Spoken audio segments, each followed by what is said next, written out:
Sejam muito bem-vindos a mais um episódio do Infelizmente FC, o podcast onde o pior time é o seu. Semana passada, falamos sobre vexames das grandes seleções. Vimos a Argentina, vimos a França, vimos a Espanha, vimos a Alemanha. Chegamos a ver até um exemplo do Brasil, apesar de mais rápido. Mas hoje nós vamos fazer o contrário. Nós vamos pegar, não são títulos, obviamente, até porque títulos ficam num bolinho seleto, não são nem semifinais. Mas nós vamos falar, talvez, do continente mais apaixonado por futebol, fora dos dois grandes centros. Vamos falar hoje sobre grandes campanhas de seleções africanas.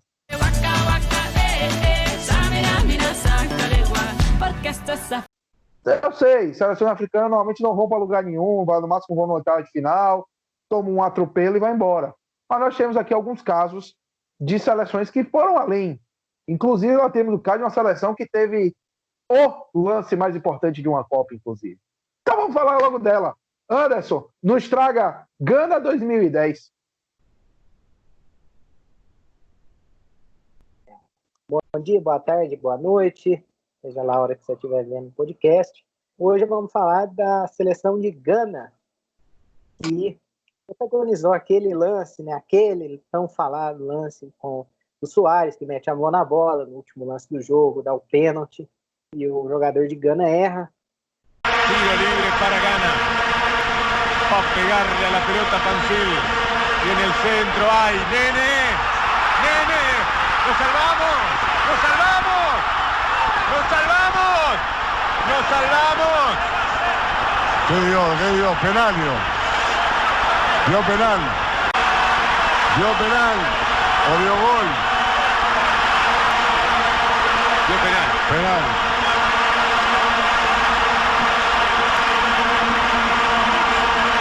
Mano ahí. Ahí hay mano en la línea, ¿no? Suárez. Mano de Suárez. Mano de Suárez.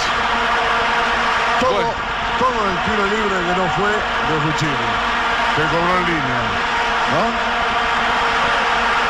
A Samoa ya encontramos Vera.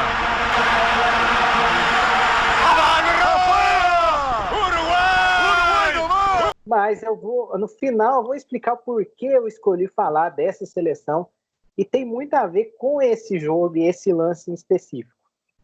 Bem, a seleção de Gana estreia em Copas do Mundo em 2006, passa de fase, perde para o Brasil nas oitavas por 3-0.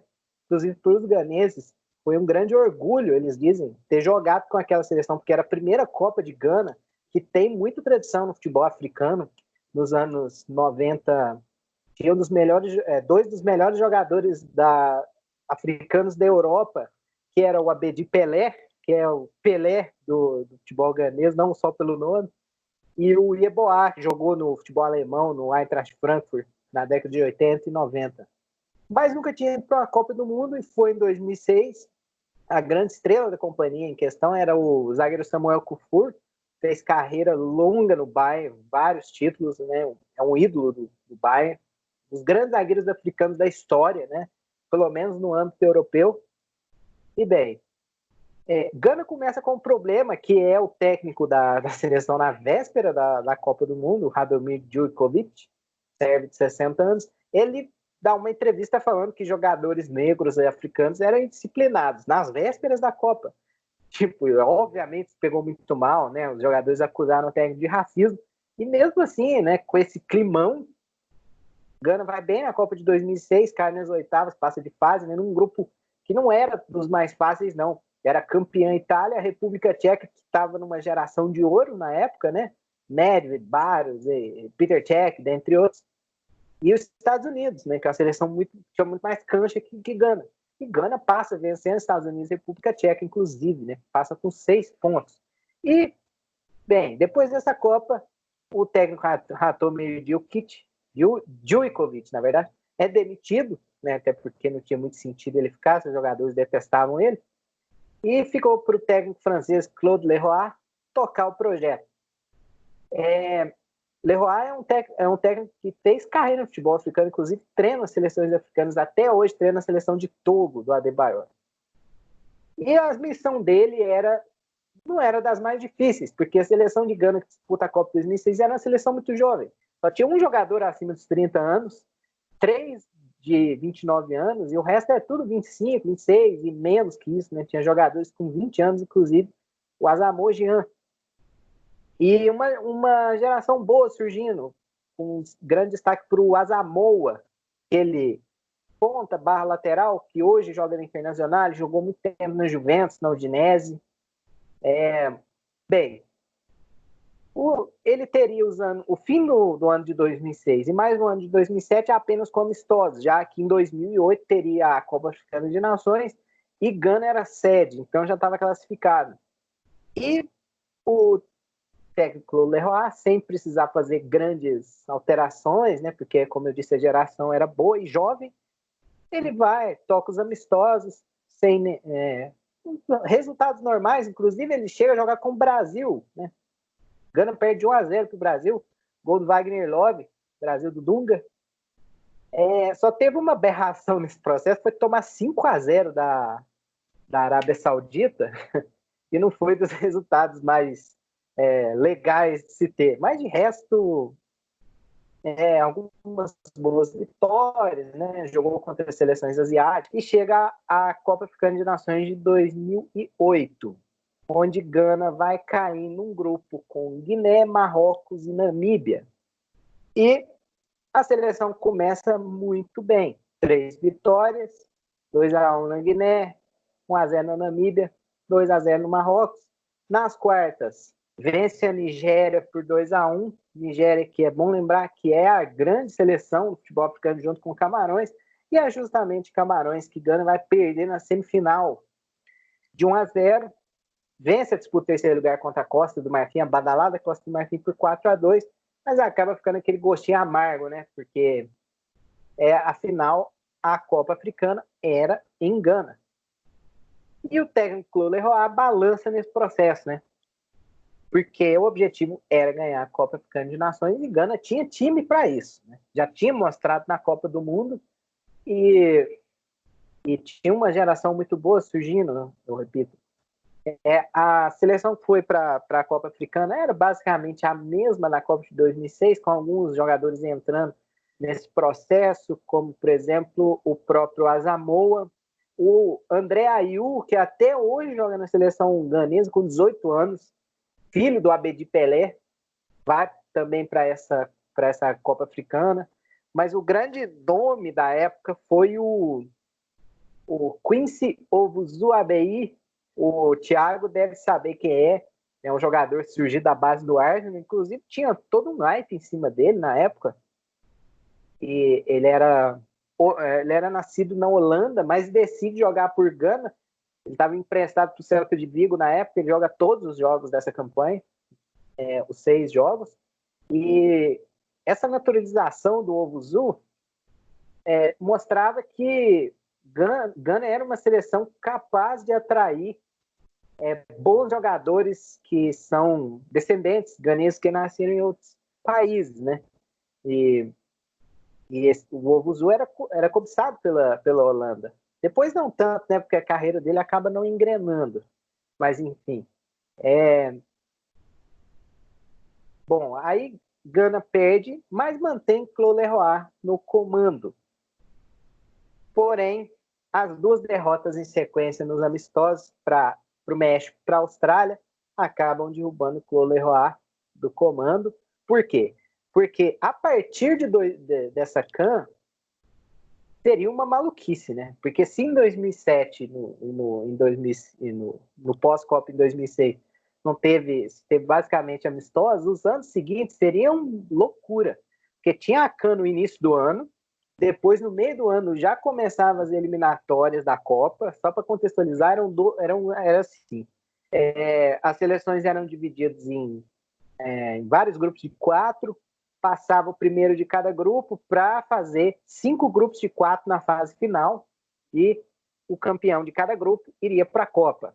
Então, tinha um grupo antes da fase final para a Gana disputar. Gana estava num chaveamento com Líbia, Lesoto e Gabão. Não era dos mais difíceis, né? Gana era a franca favorita, mas preocupava, né? Porque Gana queria disputar a Copa do Mundo. E nesse contexto chega o técnico, né, Milovan Rajevac, também serve, né, apostar no que deu certo em 2006. E esses 4 jogos iniciais dessa fase, eram 6 jogos, né, das eliminatórias, eram tudo em junho. Dia 1, dia 8, dia 14, dia 22. E Gana estreia vencendo a Líbia por 3-0. Porém, no segundo jogo acontece uma coisa perigosa. Gana abre 3-0 em Lesoto. Lesoto é um território dentro da África do Sul, que é minúsculo, né? Basicamente, os jogadores de Lesoto são amadores e Lesoto diminui para 3-2, faz empate o jogo. Isso no finalzinho. Liga o sinal de alerta, porque na próxima rodada Gana perderia para o Gabão de 2-0. Depois em casa vence o Gabão. Bem, esse grupo termina com os 3 times, Gabão, Líbia e Gana, com 12 pontos. Gana vai se classificar nesse grupo pelo saldo de gols na última rodada, porque venceu o Lesoto por 3-0 e ficou a 1 gol do Gabão, a 1 gol da Líbia, na verdade. Um gol da Líbia, ficou 1 gol da Líbia em cima do Gabão de ser eliminado já na primeira fase que disputou nas eliminatórias da Copa. Então, passou muito perrengue, mas foi para a fase final das eliminatórias. E em 2009, a seleção disputaria o resto das eliminatórias. Caiu num grupo com Sudão, Mali e Benin. E bem, se passou perrengue na primeira fase, nessa fase final não deu sopa pro azar. Venceu os 4 primeiros jogos sem tomar gol e classificou com 2 rodadas de antecedência. Aí nas outras 2 rodadas perderia para Benin, empataria com o Mali, mas sem problema nenhum. Teve até nesse processo um amistoso com a Argentina com jogadores só que atuavam na Argentina e Gana com jogadores que atuavam só em Gana. A Argentina vence por 2-0, 2 gols do Palácio, que na época era do Boca Juniors, se eu não estou enganado. Enfim, Gana classifica e nesse mesmo ano de 2009, Gana é campeã do Mundial Sub-20, o que catapulta muitos jogadores desse time que jogou muito bem, né? Ganhou do Brasil no final, inclusive nos pênaltis. O último pênalti foi errado pelo Michael Bolt, na época cria da base do nosso querido Fluminense aí, do Daniel, que tá aí com a gente. Sim, Michael Bolt era uma promessa na incrível que pareça. Bom, vamos destacar também que o amadurecimento das principais peças de Gana na época, né? Como os laterais Sarpei e Pencil, que se firmaram no futebol inglês, o Pencil e o Sarpei no futebol alemão. Surge o Asamoah, que vira uma realidade já no Torino, depois iria para a Udinese, aquela boa Udinese que classificava para a Champions e tudo. Tinha o bom centroavante Júnior Agogô, que inclusive foi artilheiro do time na Copa Africana de 2008, que hoje infelizmente faleceu devido a um AVC, complicações do AVC, mas na época ele era um artilheiro da Championship pelo Nottingham Forest. O Asamoah Gyan, né, que se consolida, né, chegaria à Premier League pelo Sunderland.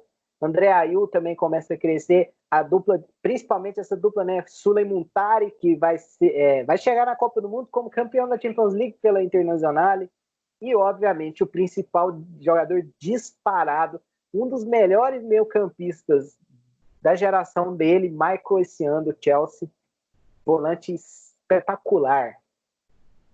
E isso tudo aliado aos jovens que estavam saindo do futebol do Mundial Sub-20, né? E nesse contexto chega Gana para disputar outra Copa Africana de Nações em 2010. Eu sinceramente não entendi o porquê teve essa competição. Eu sei que é de 2 em 2 anos, mas não sei nem quais foram as eliminatórias, né? Qual foi o critério de classificação, porque eu não achei nenhuma eliminatória para essa Copa Africana. Eu acho que pegaram a Copa do Mundo. Pegaram da eliminatória da Copa do Mundo. Pegaram a eliminatória. A África do Sul joga a eliminatória da Copa, mesmo já classificada, para poder ir para CAN. Ah, tá.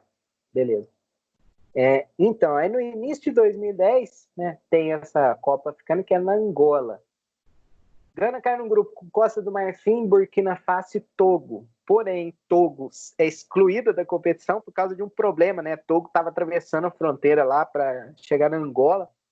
Parece que se eu não estou enganado, o ônibus foi atacado, deram um tiro no ônibus de Togo, e aí Togo se recusou a jogar a competição por falta de segurança. Enfim, Togo saiu por causa desse imbróglio e ficou Burkina Faso, Gana e Costa do Marfim. Gana se classifica, perde para Costa do Marfim 3-1, vence Burkina Faso por 2-0, passa em segundo, pega os donos da casa, Angola, vencem por 1-0, na semifinal vencem a Nigéria por 1-0, na final acabam perdendo finalzinho para o Egito, um vice-campeonato amargo, né? Gana seria vice-campeão de novo em 2015, mas isso aí pode ser abordado em outra hora. Mas foi uma boa campanha, né? Na final pegou o Egito, que era a melhor, muitos dizem que a melhor geração da história do Egito. Nessa época o Egito ganhava tudo, só não ia para a Copa, mas em âmbito africano ganhava tudo. Mas teve uma notícia ruim uma notícia tenebrosa para a Gana nessa competição, que foi a confirmação de que esse ano o principal jogador de Gana não jogaria a Copa do Mundo, porque ele machuca contra o Apoel na Champions, ele vai para a CAN, meio que assim, meia boca, né, para ser utilizado só se precisasse. Ele joga 45 minutos da estreia e aí ferra o joelho de vez, perde o resto da temporada, e já se sabia que ele não iria estar na Copa. Isso foi um baque muito grande, porque afinal de contas, né, era o principal jogador de Gana. Destacar também que Gana poderia ter um time melhor se tivesse alguns jogadores mais experientes, mas sem mantido o nível. Por exemplo, o próprio Júnior Agogo foi artilheiro do time nas eliminatórias. E na Copa Africana de Nações de 2008, ele cai muito de nível, né? Ele é contratado por um preço milionário pelo Zamalek, futebol egípcio, mas lá ele não joga, acaba perdendo muito espaço. O Eric Adu, lateral de vários anos no PSV, ele também cai muito de nível, acaba perdendo a vaga na Copa. E principalmente o próprio Samuel Kufur, que tinha 33 anos quando a Copa de 2010 foi jogada, mas ele sofreu muito com lesões. A questão não era tanto nível, porque ele era um jogador tão grande no futebol africano que ele podia ir para a Copa mesmo estando mal, mas ele sofreu muito com lesões, ele parou de jogar em 2009 e aí acabou não indo para a Copa. Bem, a convocação de Gana na Copa foi os goleiros Daniel Agier, do Liberty de Gana, esse era o goleiro titular do Mundial Sub-20, Stephen Ahorlo, do Heart of Lions, também de Gana, e Richard Kingston, goleiro do Wigan, da Inglaterra, titular em 2006, titular desde 2006 até, sempre foi o titular de Gana nesse período. Defensores, Hans Sarpey, do Bayer Leverkusen, já com 34 anos, mas foi um jogador muito importante no futebol alemão. John Pencil, do Fulham, John Mensah, do Sunderland, Samuel Incum, do Basel, também jogador do Mundial Sub-20, Jonathan Mensah, do Granada, também jogador do Mundial Sub-20, Isaac Vorsah, do Hoffenheim, e Liadi, do Berekum, de Gana também, também jogador do Mundial Sub-20. Meio-campistas, Antony Annan, do Rosenborg, Derek Boateng, do Getafe, Stephen Appiah, do Bolonha, jogador remanescente de 2006, meio-campista muito qualificado, mas que sofreu muito com lesões nesse período. Estava mais de um ano sem jogar, fez 2 jogos só pelo Bolonha na temporada, e vinha de uma lesão grave, mas o técnico bancou a convocação. Suley Muntari, da Internazionale, campeã europeia.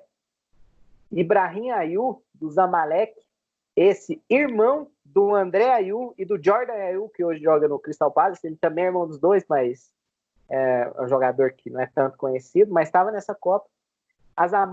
Kwadwo Asamoah, da Udinese. E uma grande surpresa, né? Às vésperas da Copa, Prince Boateng aceita jogar pela seleção de Gana. O irmão dele, Jerome Boateng, não aceita e joga pela Alemanha. Não joga aquela Copa, mas jogaria de 2014, 2018. Era jogador do Portsmouth e aceitou mais pro final do ciclo mesmo, só para ir para a Copa mesmo, foda-se. E no ataque, Asamoah Gyan do Rennes, da França, Prince Tagoe do Hoffenheim, André Ayew do Olympique de Marselha, Mathieu Amoah do NAC Breda, da Holanda, Mathieu Amoah, que jogou a Copa de 2006, Dominique Adiyat do Milan, esse foi o craque do Mundial Sub-20 e o artilheiro do Mundial Sub-20, e é inclusive ele que dá a cabeçada que ia ser gol que o Soares defende, é ele que cabeceia para o gol, e Quincy Owusu também vai para a Copa, né? O que eu falei lá, a promessa do Arsenal, do Al Sadd do Catar. Bom, Gana cai num grupo com Sérvia, Austrália e Alemanha. Grupo enjoado, porque a Austrália, nessa época, tinha uma geração muito boa, não era a Austrália frágil de hoje, era a Austrália que tinha muitos jogadores na primeira divisão da Premier League, quer dizer, na Premier League, né, que já é a primeira divisão. Tinha a Sérvia, que sempre é um bom time, né? Sérvia costuma ter muitos jogadores em âmbito europeu. Essa Sérvia em especial tinha Kolarov, Ivanovic, Vidic, tinha Tozic, Stankovic da Internazionale, dentre outros.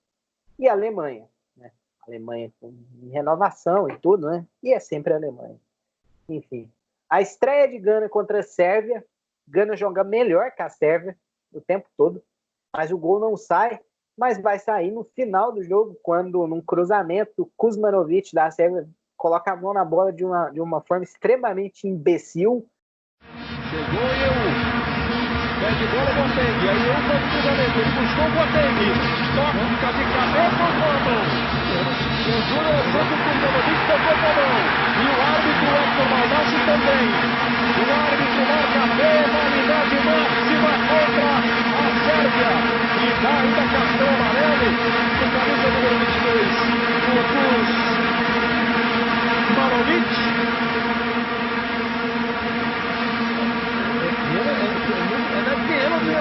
É muito pênalti. Eu fiquei impressionado. Tem que ser um reclamando com o árbitro, ele reclamou com bandeira, ele botou a mão na cabeça. Isso que é verdade. A bola, ele não estava disputando a bola com ninguém, mas ele mete a mão na bola, pênalti, e Asamoah Gyan bate e garante o jogo para a Gana.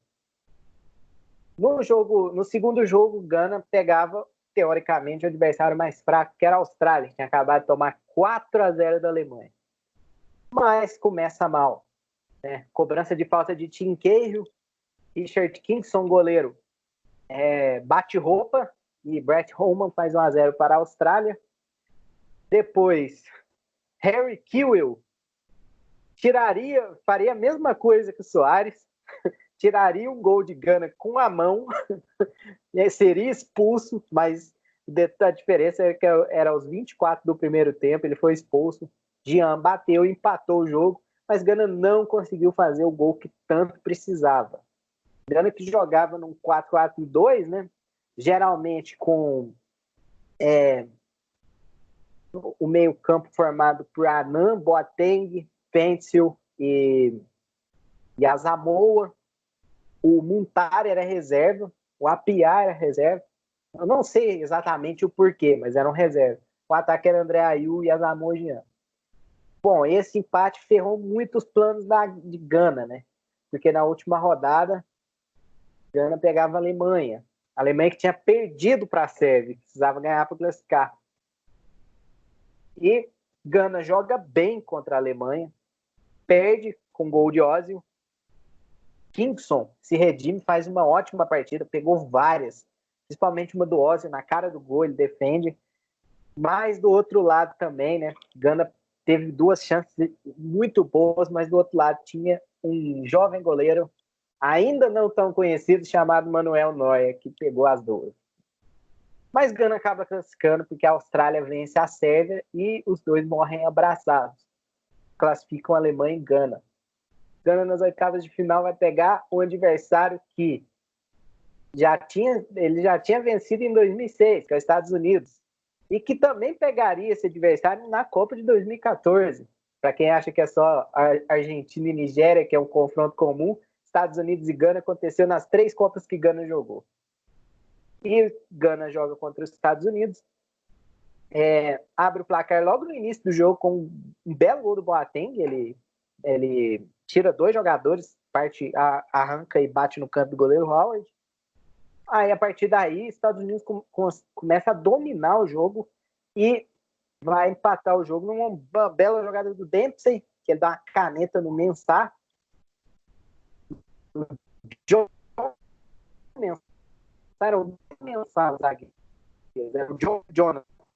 toma a caneta, o Jonathan chega bom trator do Dempsey, faz o pênalti, o dono mais na prorrogação. Bola, uma jogada muito comum de Gana, bola esticada para os atacantes. O Sarpei estica do campo de defesa. André Ailton, a casquinha, Zamor Jean mata no peito e manda um balaço pro gol aos 93, já na prorrogação.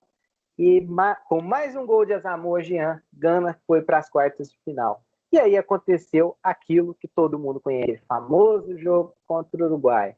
Eu não vou entrar em detalhes nesse jogo, porque todo mundo sabe, todo mundo que gosta de futebol, pelo menos alguma vez já viu esse jogo, né? Que é um jogo emblemático. Só que eu disse no início do vídeo que eu ia explicar no fim do vídeo, no fim da minha parte, o porquê eu quis falar da seleção de Gana. Porque a história não pode lembrar somente dos vencedores. A gente não pode ver esse jogo e só lembrar da mão do Soares e do Asamoah Gyan errando um pênalti. A gente tem que exaltar a campanha de Gana. A gente tem que exaltar principalmente o Asamoah Gyan, que foi muito injusto o que aconteceu com ele. Sabe, o destino foi muito cruel com ele, porque ele é o jogador africano com mais gols em Copas do Mundo. Ele é o único jogador africano que marcou em 3 Copas do Mundo em sequência. Marcou em 2006, 2010, 2014. Ele tem 6 gols em Copas do Mundo. Fez todos os gols, todos os pontos que Gana conseguiu na Copa foram com gols do Asamoah Gyan. Não pode ser marcado por um pênalti. Ele que anunciou o fim da carreira, inclusive, nesse ano, durante a pandemia, ele anunciou o fim da carreira. E, de certa forma, fazer um tributo para esse time que foi o time africano que chegou mais perto de uma semifinal de Copa, e principalmente para o Asamoah Gyan, que não merece ser lembrado apenas por aquele pênalti. Foi um jogador importantíssimo da África nessa década. E, bem, acho que é isso. Gana, que é bom que se diga que muitos desses jogadores dessa Copa fariam carreira longa na seleção africana. O próprio Asamoah Gyan jogou a Copa da África das Nações do ano passado. Foi a última competição dele, de fato, mas ele foi para essa competição. O André Ayew, o próprio Muntari jogou muito tempo, o Asamoah joga até hoje. É uma geração que deu muitos frutos. A Gana, infelizmente, não veio o título, mas teve, nesse período entre 2006 e 2019, foram 2 finais e 4 semifinais de Copa Africana e 3 Copas do Mundo disputadas. Muito bem. Vamos lá. Primeira coisa, você deu o exemplo do Lesoto. O termo para o que é o Lesoto é enclave, é quando um território está completamente dentro de outra, que nem o San Marino e Vaticano. A confusão que aconteceu com a seleção de Togo foi num exclave de Angola chamado Cabinda. O exclave é um território que fica fora de todo o outro território do país, e aí eles estiveram lá e eles desistiram da competição, basicamente. E só para eu lembrar, que eu me lembro de Jerome Boateng jogou a Copa de 2010, que teve o confronto de irmãos na primeira fase, inclusive. E teve uma confusão de Jerome com Kevin Prince, que Kevin Prince tira a bala aqui da Copa de 2010 com um jogo do Chelsea contra o Portsmouth. Não sei se você lembra disso. É bom que se diga também que Gana sempre foi uma seleção que nunca afinou para seleções grandes. Inclusive naquela campanha que muitos dizem vexatória de Gana em 2014, Gana empata com a Alemanha. Verdade. É porque eles perdem para os Estados Unidos e Portugal, né? E Portugal quase morto. Estados Unidos deu o troco, porque foi eliminado em 2 Copas por Gana, mas eles empatam com a Alemanha, fizeram um jogo duríssimo. Esse jogo dos Estados Unidos foi legal, porque teve aquele gol no primeiro minuto e tudo, né? Se você for lembrar. Teve um gol relâmpago dos Estados Unidos, Gana empata, pouco depois os Estados Unidos ganha. O gol do Dempsey, que foi o gol mais rápido da história das Copas. Sim. Mas vamos destacar aqui uma última coisa. Você falou que Gana estreou em 2006, mas não só Gana estreou em 2006. Em 2006 nós tivemos duas seleções que só jogaram uma Copa, Angola e Togo, as duas obviamente eliminadas na primeira fase, e além de Gana estreou a Costa do Marfim, que também jogaria mais Copas, inclusive caindo no grupo do Brasil em 2010. Mas vamos dar o primeiro exemplo aqui. Oi. Eu só quero dar mais um destaquezinho bobo aqui, mas enfim. Uhum. A seleção de Gana é a seleção dos irmãos, porque eu falei dos irmãos Ayew, né? Foram dois para a Copa, e depois tem o Jordan Ayew, né? Que joga pela seleção de Gana até hoje. Tem também o Jean, ele tinha um irmão que jogava na seleção também, o Bafur Jean. Ele jogou a Copa Africana de Nações 2008, junto com o Asamoah Gyan. E o goleiro Kingston tinha um irmão que era volante, o Laria Kingston, que também teve na Copa Africana de Nações 2008. Então, são detalhes. E também, outro detalhe, em 2006 eu falei do Eric Adu, lateral do PSV, o irmão dele também jogou essa Copa, o Otto Adu, jogava no Mais. Rapaz, é um negócio de família jogar na seleção ganesa, né? Mas vamos dar o primeiro destaque. Oi? É nepotismo que chama. Mas vamos dar o primeiro destaque. O primeiro destaque vai para a Argélia 2014. O que é que acontece com a Argélia 2014? Primeiro, vamos destacar as eliminatórias. A eliminatória da Copa 2014 teve uma fase de playoff, com 12 seleções. Ela, como uma das outras, não jogou. E tem uma segunda fase de grupos de 4 seleções, são 10 grupos. Ela cai no grupo H, vai de A até J, com Mali, Benin e Ruanda. Dos 6 jogos que eles fazem do grupo, ganham os 3 em casa, 1-0 do Mali, 3-1 do Benin e 4-0 de Ruanda. Ganham de 3-1 do Benin e 1-0 de Ruanda fora, e aí perdem para o Mali de 2-1. Então, de 18 pontos, fizeram 15, passaram. E aí, todos os líderes de grupo foram para um sorteio para confrontos diretos. Aí Costa do Marfim passa pelo Senegal, Nigéria passa pela Etiópia, Camarões, que faria aquele papelão aqui no Brasil, que caiu no grupo do Brasil, inclusive, passa pela Tunísia, Gana e dá 7-3 no agregado no Egito, e a Argélia passa por Burkina Faso no gol fora. Eles perdem o primeiro jogo de 3-2 de Burkina Faso e ganham de 1-0, classificado para a Copa. Na Copa de 2014, eles caem no grupo H, com Bélgica, Rússia e Coreia do Sul. Todo mundo pensou, não, a Rússia deve passar com a Bélgica. O que é que acontece? Na estreia, eles tomam 2-1 da Bélgica, se eu bem lembro, ainda foi uma virada esse jogo. Depois, eles fazem aquele jogo maluco com a Coreia do Sul. Deixa eu até conferir, foi isso mesmo. Feghouli faz 1-0 aos 26 minutos, Fellaini empata aos 25 do segundo tempo e Mertens aos 35 do segundo tempo vira. No segundo jogo, eles fazem aquele jogo maluco com a Coreia do Sul, que Slimani faz 1-0 aos 26, Halish faz 2-0 aos 28, Diabu faz 3-0 aos 38. Aí a Coreia do Sul bota um maluco que vai ter quase 1 metro de altura. Só que só aquele sim, Son Heung-min, faz 3-1. Brahimi faz 4-1 e Kudiacheol faz o 4-2. E aí eles vão para a última rodada contra a Rússia, sabendo que a Rússia vinha de um empate com a Coreia do Sul e uma derrota para a Bélgica, tinha a chance, mas precisava ganhar, e que eles tinham um empate praticamente para garantir. A Coreia do Sul perde de 1-0 para a Bélgica eliminada, e a Argélia empata com a Rússia. A Rússia faz 1-0 com Kokorin e Slimani empata o jogo. Lembrando que a Rússia fica de fora, principalmente por causa de um frango de Arshavin no primeiro jogo, no empate com a Coreia do Sul. E aí eles vão pegar a Alemanha. Sim, a Alemanha do 7. que é que acontece nesse jogo da Alemanha? Eles fazem o primeiro tempo muito bom, chegam mais perto do gol, nada assim absurdo, que a Argélia teve 20 chances de gol, não. Mas para a diferença de nível, faz um jogo muito bom.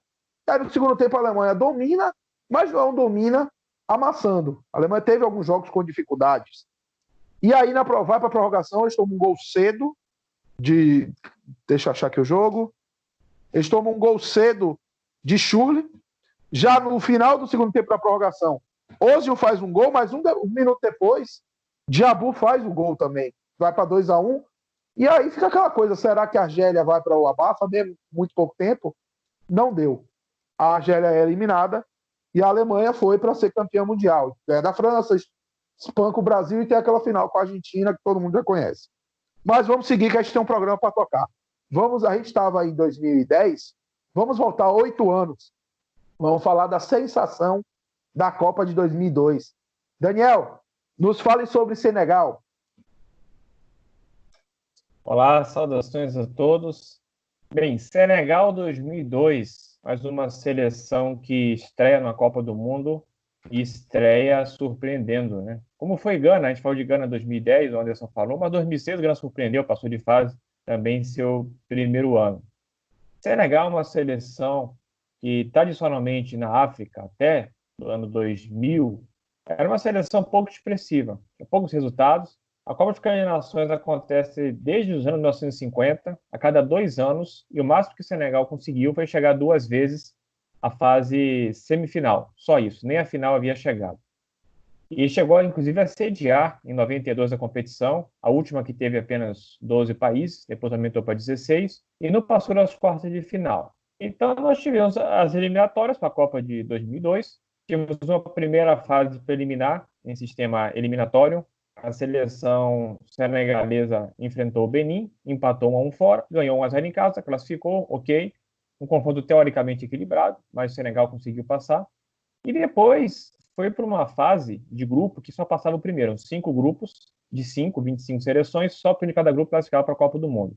E aí Senegal realmente surpreendeu, porque o grupo que o Senegal caiu era um grupo que tinha, além dele, Senegal, nós tínhamos Marrocos, que havia jogado a Copa de 98, e havia jogado muito bem, né? Se não fosse o Brasil e o senhor Júnior Baiano entregando aquele jogo para a Noruega, Marrocos teria passado de fase, ele tinha ganho da Escócia, e ainda tinha o Egito, que sempre tem uma boa seleção, e havia ganho, inclusive, a CAN em 98, e tinha também a Argélia, que também não estava numa geração espetacular, mas a Argélia geralmente também tem uma boa seleção. E para completar, tinha a Namíbia, que era candidata mesmo a ficar em último, e cumpriu o que se esperava, ficou em último lugar.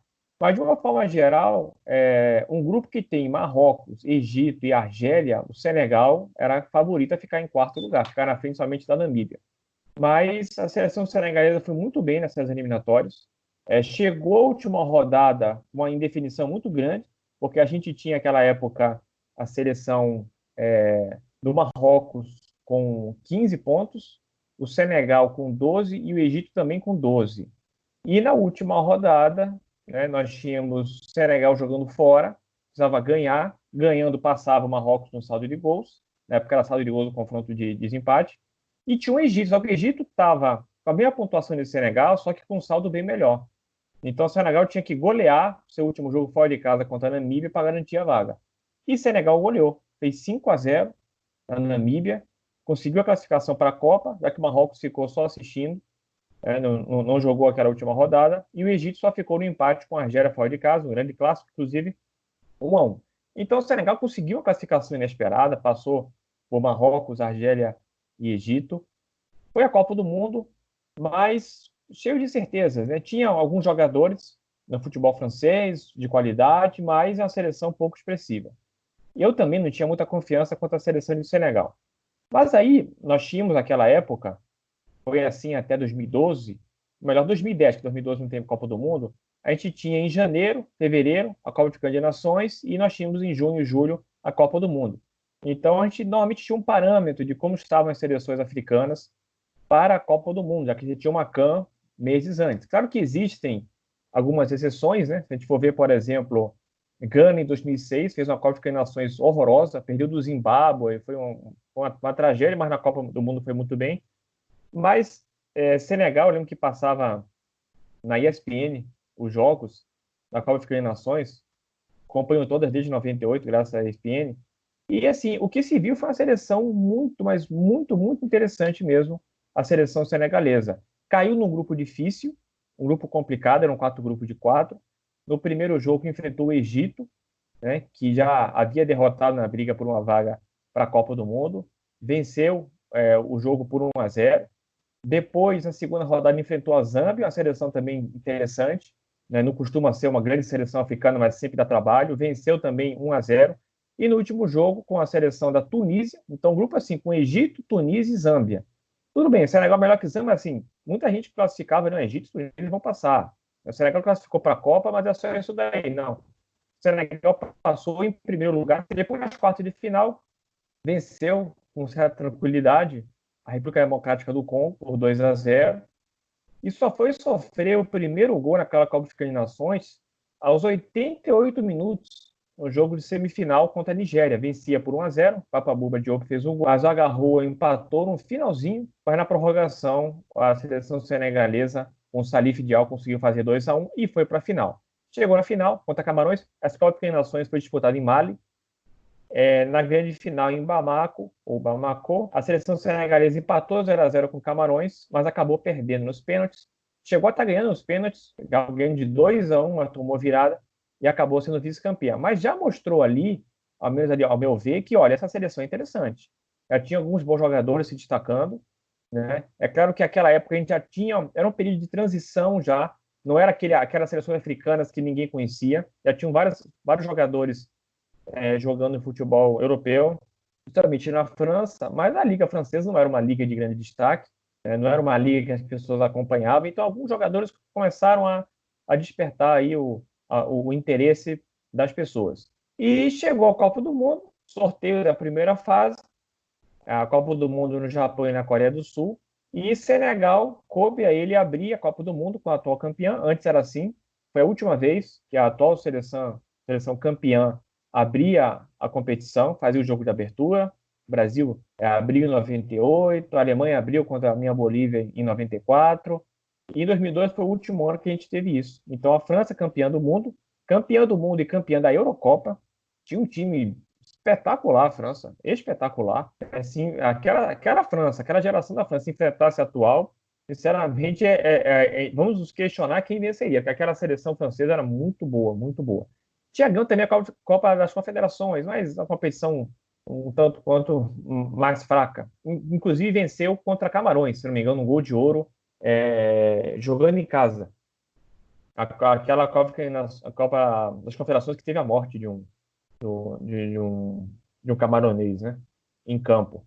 Então, jogo de abertura no dia 31 de maio, porque aquela tinha uma ameaça de ter muitas tempestades, era uma época no Japão que era meio complicada, então decidiram antecipar um pouquinho a Copa, começou em maio, e no sorteio do grupo nós tivemos a França, né, a cabeça de chave número 1, já era automaticamente, né, grupo A já era a cabeça de chave, saiu o Senegal, saiu o Uruguai, estava voltando a disputar a Copa do Mundo, tinha um tempo fora, desde 90, né, 90 foi a última vez, 94, 98 não jogou, e tinha a Dinamarca, que tinha também um time bem, bem interessante. Então, o Senegal ali, disseram, o Senegal realmente aí já deu, né? Vai jogar a Copa, vai perder os 3 jogos, talvez consiga um empate ali com o Uruguai, que não tinha lá também uma grande seleção. Tinha alguns bons jogos, mas não era uma grande geração. Talvez consiga alguma coisa. Eu me recordo aqui que eu fazia um bolão lá na escola e todo mundo colocou França 5-0, 4-0. Acho que o mais bonzinho com o Senegal colocou França 3-0. Eu disse, olha, essa seleção de Senegal eu vi todos os jogos na CAN e vou te falar, até porque era férias escolares, né? Essa seleção é boa, não vai ser assim não. Eu botei só 2-1 para a França. E foi um jogo absolutamente sensacional. Vou passar aqui a escalação de Senegal, mas assim, o Henri Camara, que é um jogador importantíssimo, não jogou essa partida. É o jogador que mais atuou pela seleção senegalesa, inclusive. Mas vou aqui passar, tenho anotado aqui para não esquecer nenhum nome. Tony Silva, goleiro. Aliás, antes é importante dizer o seguinte, a convocação da seleção senegalesa, não vou passar todos, mas basicamente assim, dos 23 jogadores, 21 jogavam na França. Só quem não jogava na França era o goleiro reserva, Omar Diallo, e o terceiro goleiro, Sissoko. O goleiro reserva jogava no Marrocos, e o terceiro goleiro jogava no Joana d'Arc, time do Senegal. Era interessante que, geralmente, seleções africanas, o terceiro goleiro, até pouco tempo atrás, sempre era um goleiro, era o melhor goleiro do campeonato nacional. Eles convocavam o primeiro e o segundo que jogam na Europa, sempre o terceiro joga na isso até mudou um pouquinho recentemente, né? Tem cada vez mais jogador atuando na Europa. Mas é uma seleção que jogava a Ligue 1.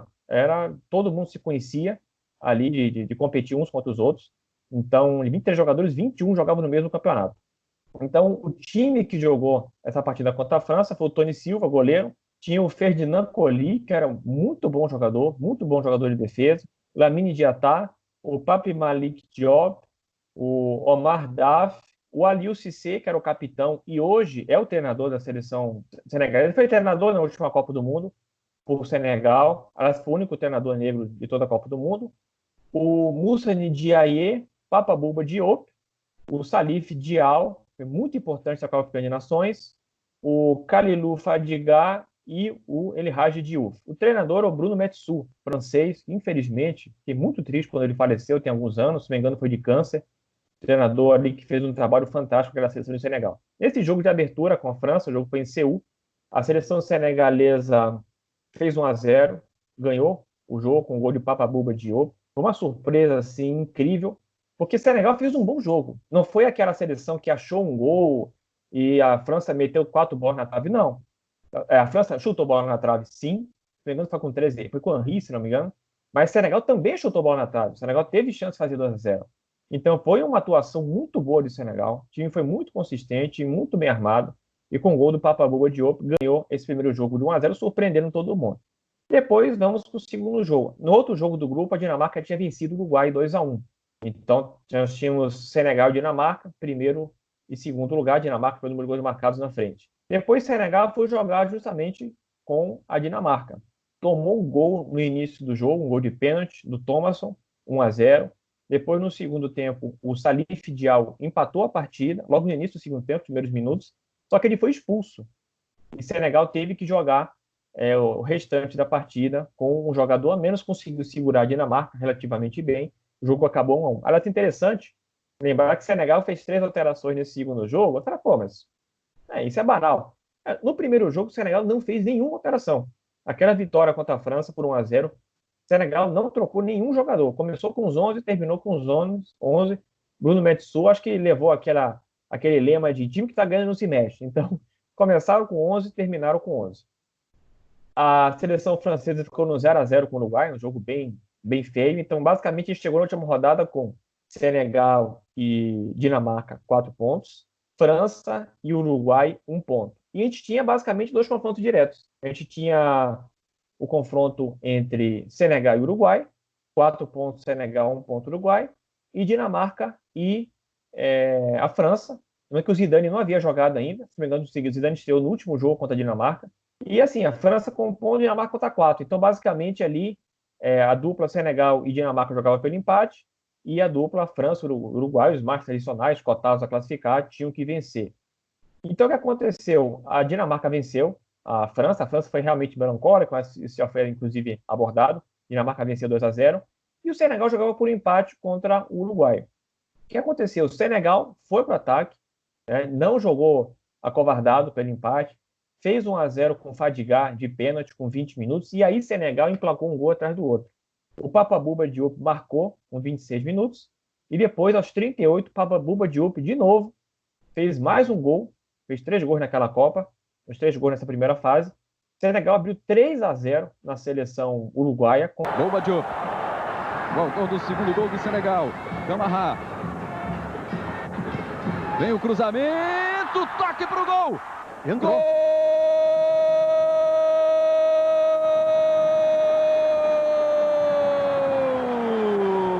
de Senegal! Bouba Diop de novo, 3-0 para Senegal. Facilidade pelo tempo, tranquilo, jogava pelo empate, ainda fez 3-0. Estava inclusive pulando para primeiro lugar no grupo, o que felizmente, acho que não foi uma... Felizmente não aconteceu de terminar em primeiro. Por quê? Porque no segundo tempo o Uruguai reagiu. O Uruguai conseguiu, logo na saída de bola no segundo tempo, saída de bola mesmo, conseguiu, deu nem um minuto de segundo tempo, já diminuiu.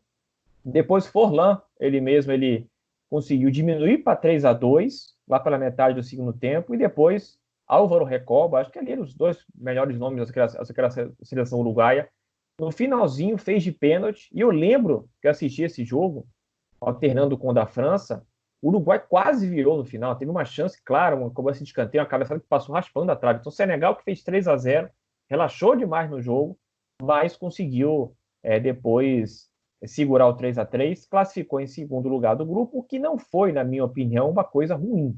Né? Por que não foi uma coisa ruim? Porque Senegal cruzou com um grupo, que assim, normalmente você faz grupo A contra grupo B, C contra D. Como era a Copa do Mundo num país, Japão, e depois tinha metade da Copa no outro, na Coreia do Sul, a gente teve cruzamento de grupo diferente. Não foi A contra B, C contra D. E o cruzamento de Senegal, a Dinamarca foi primeiro, o Senegal em segundo. Então a Dinamarca teve que pegar o segundo de um outro grupo, que foi a Inglaterra, enquanto o Senegal pegou o primeiro, que foi a Suécia. Então foi até bom, porque ao menos para mim seria mais tranquilo enfrentar a Suécia do que enfrentar a seleção inglesa. Tanto que a Dinamarca perdeu, né? Foi goleada pela Inglaterra 3-0, de forma categórica, e aí acabou ficando em primeiro, acabou sendo punido em enfrentar a Inglaterra. Mas coisas que acontecem, chaveamento, a gente sabe aí o quanto chaveamento é importante na Copa do Mundo, a Croácia que o diga, né? Não apenas a Croácia, mas a própria Alemanha em 2002 que o diga, né? O chaveamento da Alemanha foi brincadeira, né? E aí Senegal foi fazer o jogo de oitavo de final contra a seleção da Suécia. A Suécia abriu o placar com o Larsson, logo no início do jogo. Larsson, histórico jogador Larsson, jogador muito bom sueco, fez nome no futebol mundial como um todo, muito bom jogador, fez 1-0. E o Henrique Amarra, que eu falei que ficou fora do primeiro jogo, ele foi lá e conseguiu empatar o jogo 1-1 no primeiro tempo ainda. E assim, quem puder, assiste esse jogo no YouTube, os melhores momentos. Eu acho que ainda tem, eu já procurei há alguns anos e eu achei. Foi um jogo extraordinário, bola na trave, para cima e para baixo, o jogo foi para prorrogação. Suécia chutou a bola na trave, Senegal já tinha perdido antes chances incríveis, e finalmente o Henrique Amarra, no último minuto do primeiro tempo da prorrogação, conseguiu fazer um gol. Era gol de ouro na época, e esse gol de ouro, essa regra beneficiou o Senegal, porque o Senegal matou ali o confronto, e uma seleção estreante, que de repente chegou nas quartas de final da Copa do Mundo. On the attack, Tia dribbles, finds Kamara, he already has one, Kamara, make it two, the game winner off the post, that is the golden goal, the second ever in World Cup history. Give it up for Senegal. Well, just talk about cliches, great back heel there, but the crochet is game of inches, baby. Look as it just curls inside the post, cuts into the net. Well, it's a great back heel right there, but look at Kamara taking three defenders on from Sweden, right up the middle, and scores a great goal. Foi uma sensação impressionante, numa Copa cheia de sensações, né? Porque a Turquia foi adversário de Senegal naquela fase de quarta de final, a Turquia surpreendeu, pegou um chaveamento também mais fácil, pegou o Japão, era dono da casa, uma seleção japonesa, que a seleção não era lá grandes coisas, de 2002. E a gente teve também a Coreia do Sul, só que a Coreia do Sul turbinada pela arbitragem, né? Aquele foi meio vergonhoso. Os Estados Unidos também chegou na fase de quarta de final, enfrentou o México, era incrível, né? Como Estados Unidos e México. Quando o México tem a chance de única, maravilhosa, de chegar nas quartas de final da Copa do Mundo e pega os Estados Unidos, consegue perder. E aí, de novo, o México caiu nas oitavas de final. Desde então, aliás, há quanto tempo o México sempre cai nas oitavas de final? Uma coisa inacreditável. Mas, enfim, falando de Senegal, Senegal enfrentou então a Turquia, que foi a segunda colocada no grupo do Brasil. Foi um jogo bem equilibrado, não foi um jogo assim dos mais eletrizantes. E se Senegal se beneficiou, né, com o critério de gols fora, gols fora não, o critério de gol de ouro, que é tão discutível quanto o de gol fora.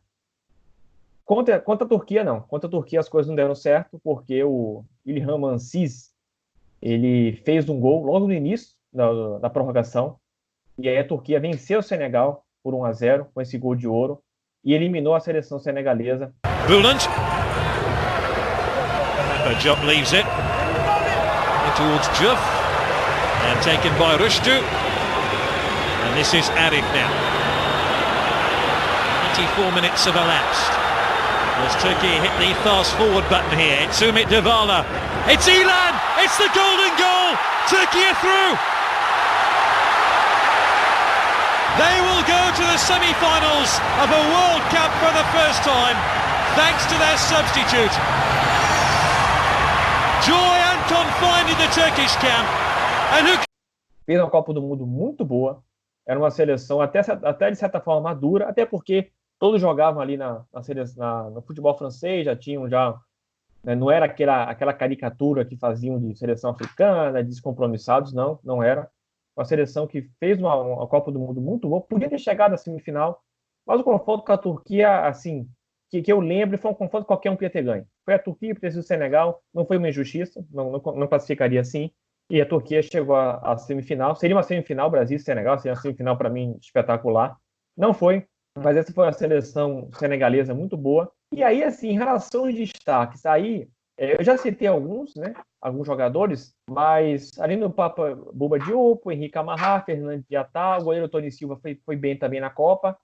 Tem um jogador em específico que faz valer, assim, criou uma regra, basicamente, que é o seguinte: quando for ano de Copa do Mundo, você, clube europeu, monte a sua equipe para a próxima temporada antes da Copa do Mundo. Ou não assista a Copa do Mundo. Porque a Copa do Mundo é ótima para você pegar um jogador que jogaria uns 3 jogos ali em todo o gás, no espaço de 10 dias, faz grandes jogos, e você pensa que o cara é um craque, gasta milhões e milhões no jogador, e o jogador, infelizmente, não funciona. Foi o que aconteceu com o El Hadji Diouf. Assim, eu vi aquela Copa do Mundo, ele era jovem, tinha acho que 20, 21 anos. Ele arrebentou na Copa. Assim, parecia um cara com aquele cabelo ali pintado, assim, mas ele parecia um cara de altíssimo nível, um cara sensacional. Ele jogava no LAN da França e parecia ser um cara realmente de outro nível. Mas, assim, a gente está avaliando por 5 jogos, né? Sendo que também não foi brilhante os 5. Mas o Liverpool gastou uma nota para trazer o El Hadji Diouf, que foi o grande destaque da Copa, se considerado esse cara aqui é espetacular. E realmente o tempo mostrou que ele não era tudo isso. E tinha também os problemas dele, extracampo também, talvez faltou um pouquinho de cabeça a ele.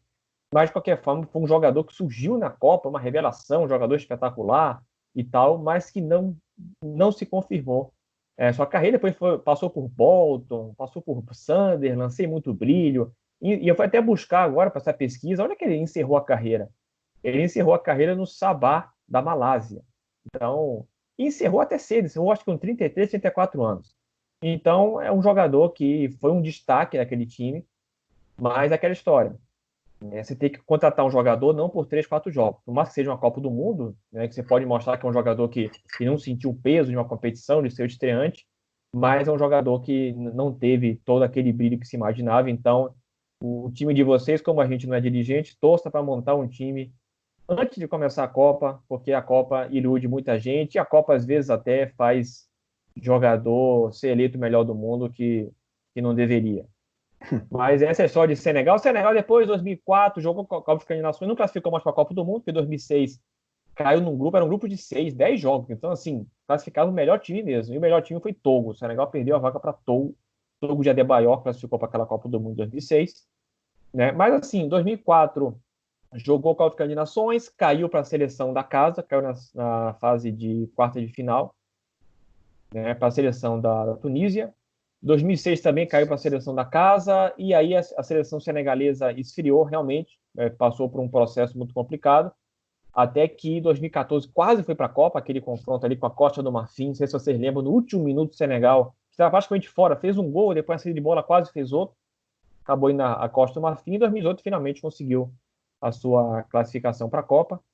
Teve até uma certa polêmica, né, que eles perderam o jogo ali para a África do Sul, aí comprovaram que o cabo estava comprado, aí refizeram o jogo, Burkina Faso estava em primeiro para classificar, acabou passando o Senegal. E aí, comandada pelo Aliou Cissé, o seu capitão de 2002, voltou à Copa de 2018. Essa é a história de Senegal 2002, uma seleção que eu tenho muito, muito carinho em lembrar. Muito bem. Lembrando que o Senegal 2018 só não passou de fase porque tomou mais cartões que o Japão. O Japão que passou de fase em 2018. Eu acho que o México, você falou, acho que o México cai nas oitavas de final desde 90. Em 86 eles jogaram em casa e classificaram, e desde 90 eles ficam caindo nas oitavas. Inclusive, desde 94, com certeza. 94. Não, em Senegal 94 eles caíram para a Bulgária. Deixa eu olhar aqui 90. Vai falar. Senegal, e quando você olha, cara, Senegal 2018 assim, uma injustiça muito grande, porque, assim, o que decidiu foi aquela expulsão.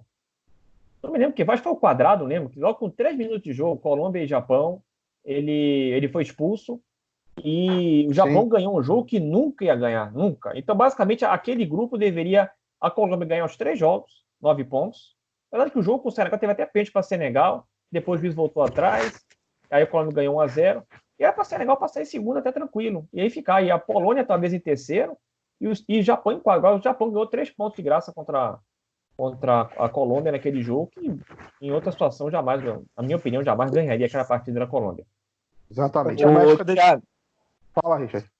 Não, só pra falar, eu estava vendo aqui, o México acho que nem foi pra Copa de 90. Não, foi 90 não, acabei de olhar aqui. É desde 94 mesmo. 94 eles caíram para Bulgária nos pênaltis. E vamos destacar aqui uma outra seleção. Inclusive, os Estados Unidos em 2002 eliminou Portugal. Não sei se muita gente lembra. Um bom time de Portugal.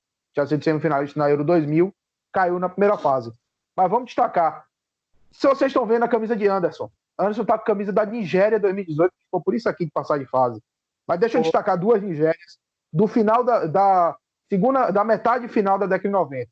Primeiro, 98. A primeira fase de playoff e depois grupos, o campeão do grupo passava. Nigéria classifica com 13 pontos, faz 2-0 na Burkina Faso, depois empata com Quênia, ganha 2-1 da Guiné, ganha de 2-1 de Burkina Faso fora de casa, enfia 3-0 no Quênia, e aí na última rodada já classificada toma 1-0 fora da Guiné e vai para a Copa. Na Copa do Mundo, cadê o grupo? Eles caem no grupo D, com Paraguai, Espanha e Bulgária. Bulgária que tinha sido semifinalista, Espanha era a favorita do grupo. Primeira rodada, eles ganham de 3-2 da Espanha. Adepojo Hierro faz 1-0 para a Espanha. Adepojo faz 1-1. Raul, faz 2-1 para a Espanha. Aí tem aquele lance icônico, um cruzamento, eu não lembro de quem agora foi, e Subsarreta, uma bola fácil para ele ou jogar para escanteio, encaixar, ele bota a bola para dentro, uma bola lateral. Eu não lembro agora quem foi exatamente que cruzou aquela bola. E aí, Olissé, 4 minutos depois, decidiria o jogo, a Nigéria estreia vencendo a Espanha por 3-2. Na segunda rodada, eles ganham da Bulgária, 1-0. E nessa brincadeira, o Paraguai vinha de 2 empates. Então, chega na última rodada a Espanha com 1 ponto e o Paraguai com 2. A Espanha ainda tinha chance de classificar. Só não classificaria de jeito nenhum se o Paraguai ganhasse da Nigéria. E é o que acontece. Ayala faz 1-0 para o Paraguai no primeiro tempo, Oruma empata. Aí Benítez faz 2-1, Cardoso faz 3-1. E no outro jogo, a Espanha espanca a Bulgária. Hierro faz 1-0, Luiz Henrique faz 2, Morientes faz 3-0, Costa de 9 3-1, Morientes de novo 4-1, Bachev 5-1 e Kiko faz 6-1. Espanha aplicou 6-1, mas ficou em terceiro, passaram Nigéria e Paraguai. Paraguai que caiu, acho que para a França, inclusive. Foi. E Gol aí, de ouro de Laurent Blanc no finalzinho. Exatamente. E aí a Nigéria vai para as oitavas de final, no cruzamento com a Dinamarca. Dinamarca que tinha sido segunda, acho que é do grupo da França, inclusive. Deixa eu olhar aqui. Exatamente, tinha sido segunda do grupo da França. E aí, a Dinamarca enfia 4-1 na Nigéria. Dinamarca que cairia para o Brasil nas quartas de final depois. Moller faz 1-0, Laudrup faz 2, Sandy faz 3, Helveg faz 4-0 e pouco depois Babangida faz o 4-1, Nigéria eliminada. Só que 4 anos antes, a mesma Nigéria tinha ido para as oitavas de final e fez um confronto muito mais duro. A Nigéria lidera o grupo dela no playoff, na frente da África do Sul, Congo, Líbia e São Tomé e Príncipe. Na época, a vitória dava 2 pontos, 4 jogos, que foi o único isso na primeira fase. A Nigéria ganhou 3, empatou 1 e classificou. E aí vai para um grupo de 3 times, com Costa do Marfim e Argélia. A Nigéria empata com a Costa do Marfim, mas por ter saldo melhor. A Nigéria tinha mais 5, a Costa do Marfim menos 1. A Nigéria classifica para a Copa. Na Copa, ela cai num grupo com Bulgária, Argentina e Grécia. Na primeira rodada, aplica 3-0 na Bulgária. Lembrando, a Bulgária até aí nunca tinha ganho a partida de Copa do Mundo. Depois, toma 2-1 da Argentina. Foi, acho que o último jogo de Maradona, de Copa, inclusive. Que ele tinha sido pego depois do jogo da Grécia, aquela comemoração. E aí, na última rodada, pegou a Grécia tinha tomado 2-4-0. Foram lá, meteram 2-0 e classificaram em primeiro no saldo de gol. Até porque a derrota deles foi mais leve do que a da Bulgária e da Argentina. A Argentina, inclusive, ficou em terceiro, por causa do confronto direto. E aí, nas oitavas, eles pegariam um terceiro colocado, pegaram a Itália. Tinha sido o pior terceiro colocado. E esse jogo com a Itália, que foi em Foxborough, acho que no estádio do New England Patriots, eles pegam, fazem 1-0 com a Munique. Aos 43, Roberto Baggio, que carregou aquela Itália, empata. E aí, de pênalti na prorrogação, Roberto Baggio elimina a Nigéria. A Nigéria chegou bem perto de jogar as quartas de final da Copa. Mas vamos falar de talvez... Diga, Anderson.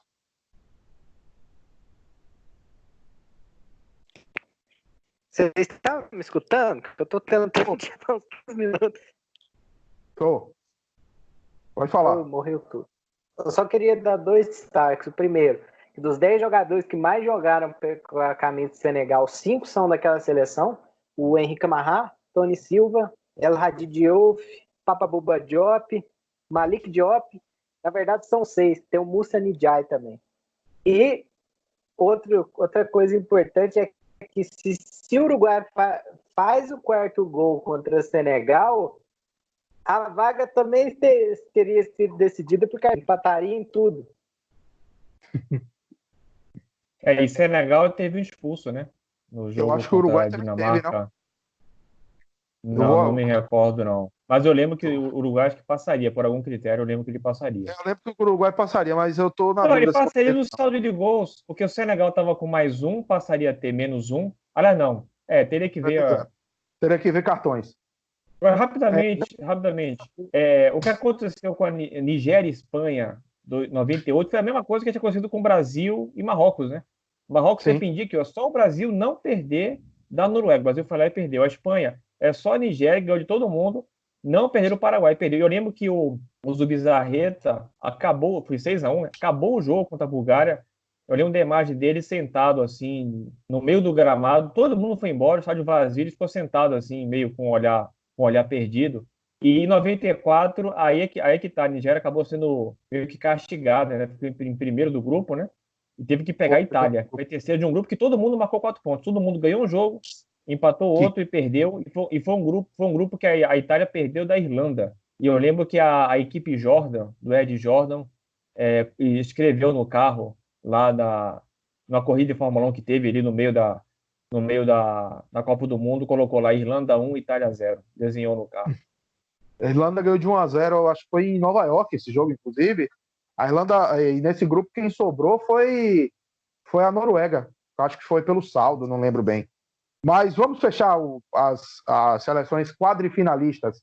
Vamos voltar um pouquinho mais no tempo. Vamos relembrar de um homem que rebolava na bandeira de escanteio. Richard, nos traga Camarões 1990. Primeiramente, bom dia, boa tarde, boa noite. É um prazer estar aqui com vocês hoje. E vamos falar de Camarões. Talvez a primeira grande seleção africana em Copa do Mundo. Talvez não, acho que a primeira grande seleção africana em Copa do Mundo. A seleção de Camarões que foi pioneira, digamos assim, em várias coisas em relação às seleções africanas em Copas. E eu vou falar para vocês agora. Primeiro, assim, o time base da seleção de Camarões, que era basicamente o Bel, o Joseph Santoni Bel ou o Niconô. O Bel, ele começou a Copa de 90, depois o Niconô, eu não consegui achar porquê, mas ele acabou assumindo a neta. Incrível que tanto o Bel quanto o Niconô são goleiros lendários, assim, do futebol africano. O Bel tem uma imensa carreira no futebol francês, é ídolo do Saint-Étienne, ídolo do Bordeaux. E o Tomás Niconô, dispensa comentários, é o cara que o Buffon fala que foi referência dele na posição. No meio ali a defesa com Tatal, Koundé, Indip e Ebiwele. Me corrijam se eu estiver falando errado, não tenho... O meu francês é do norte, não é do sul. Daí eu tenho ali o Charlie Mitamark, também jogava. Daí no meio de campo o Massing, o Kanabiik, o Mibu e o Makanaki e o MFD. E no ataque o Omar Biik ou o Roger Milá, que talvez seja o grande jogador dessa seleção, que não era o titular, inclusive. E eu vou explicar mais para frente por quê. Os dois técnicos, digamos assim, daquela geração de ouro, primeiro é o Claude Leroy, que é um francês. Ele que montou esse time, basicamente. Ele assumiu a seleção de Camarões em 1985. Ele que basicamente monta essa equipe, ele que basicamente lapida esses jogadores. Em 1988 ele sai por problemas com a federação, com até o presidente do país. Aceita uma proposta do Senegal e assume no lugar dele o Valery Nepomniachtchi, que é um russo. Que é um russo não, ele é ucraniano, soviético na época, né? Era apenas o segundo trabalho dele como profissional. E ele acaba fazendo um bom trabalho na seleção de Camarões. Seleção de Camarões que nas mãos dele foi campeão da CAN e foi quadrifinalista da Copa, como eu vou falar mais pra frente. Primeiro, antes da gente começar a falar da campanha de Camarões na Copa de 90, a gente tem que voltar um pouquinho no tempo, lá no início dos anos 80. Porque Camarões ela se classifica pela primeira vez numa Copa do Mundo para a Copa de 1982. Ela se classifica pela primeira vez e Camarões foi uma campanha muito boa na Copa de 82. A Camarões sai invicta da Copa, sofrendo apenas um gol naquela Copa, com 3 empates no grupo que tinha... Eu até busquei aqui, cara, peraí. O grupo que tinha Polônia, que era a Polônia forte, não era a Polônia desgraçada que hoje em dia, o Peru e a Itália, que seria campeã daquela Copa. Camarões faz um 0-0 com o Peru, um 0-0 com a Polônia, empata em 1-1 com a seleção da Itália e acaba sendo eliminada ali pela própria Itália pelos critérios de desempate. Tipo, a Itália marcou um gol a mais, por um gol a seleção italiana eliminou Camarões naquela Copa. E daí a seleção de Camarões, tipo, o grande auge daquela seleção foi na década de 80, né? Porque em 1984, por exemplo, os Camarões é pela primeira vez campeão da Copa Africana de Nações, bate a Nigéria na final em Casablanca, no Marrocos. Em 1986, a Camarões é vice-campeã da Copa Africana de Nações, perdendo para o Egito, que era o dono da casa, na final. Camarões não se classifica para a Copa de 86. Isso não é demérito nenhum daquela seleção, porque eu andei dando uma pesquisada, velho. E era muito difícil para uma seleção africana jogar a Copa. Era uma eliminatória maluca, assim, de 28, 30 seleções que se classificava 2. E para essa Copa de 86 se classificou só Argélia e Marrocos. Mas mesmo assim, tipo, Camarões daí começa a passar por um processo ali até digamos assim, de renovação, que nem eu falei. Em 1988, Camarões vence mais uma Copa Africana de Nações, dessa vez bate de novo a Nigéria. E sai o Claude Leroy, que, como eu disse, foi o cara que montou esse time. E daí existe, claro, existe todo um pânico, digamos assim, saiu o cara que montou a nossa equipe, saiu o cara que era o nosso mentor, digamos assim, aliado à saída do Claude Leroy, o Roger Milá, que era o craque daquela seleção, que já estava nos altos dos seus 36 anos, anuncia a aposentadoria da seleção, e daí ninguém sabia muito o que fazer. Daí a federação do país consegue ali seduzir e trazer o Valery Nepomniachtchi, que, como eu disse, era apenas o segundo trabalho dele como profissional. Ele só tinha feito um trabalho lá num time bem menor, um time menor da segunda divisão do Campeonato Soviético na época. E acaba Camarões nessa eliminatória maluca, ele consegue se classificar para a Copa. Vai pela segunda vez a sua Copa do Mundo. E daí o que acontece? Aqui acontece um fato curioso. O Roger Milá às vésperas da Copa do Mundo, o Roger Milá não queria voltar para a seleção. Ele não se via mais útil. O cara tava com 38 anos já na época.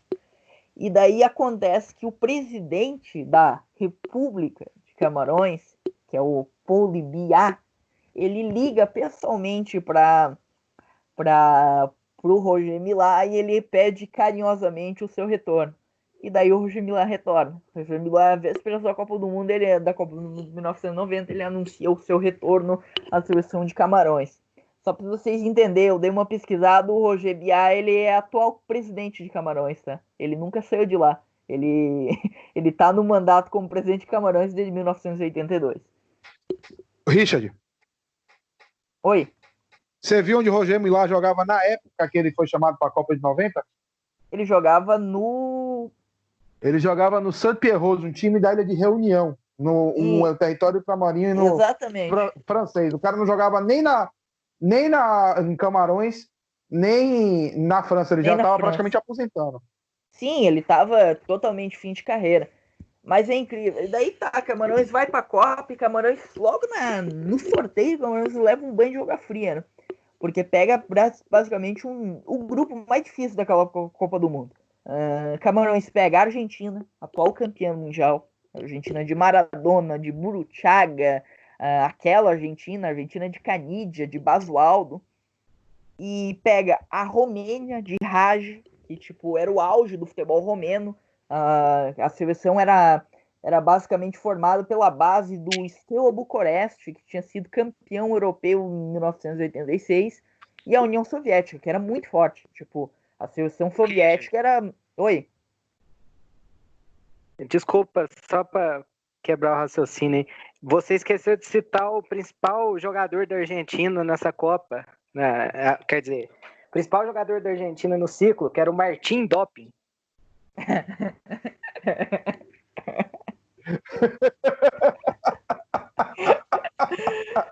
Grande craque, hein? Mas deixa eu continuar aqui. E daí a seleção de Camarões se pega esse grupo, né? Desgraça total. Todo mundo, tipo, Camarões já era. Não, apesar de ser talvez não era a seleção mais forte africana naquela época. E a gente tem que contextualizar que se o futebol africano hoje já não é muito bem estruturado, imagina na década de 80, acabou, simplesmente acabou. Camarões vai passear na Itália e tudo certo.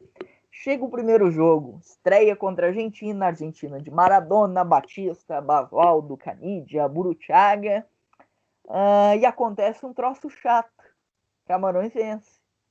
Gol de Omambique, num frangaço do goleiro argentino. Libi Thomas. Omambique na área, de cabeça, cumprido, gol!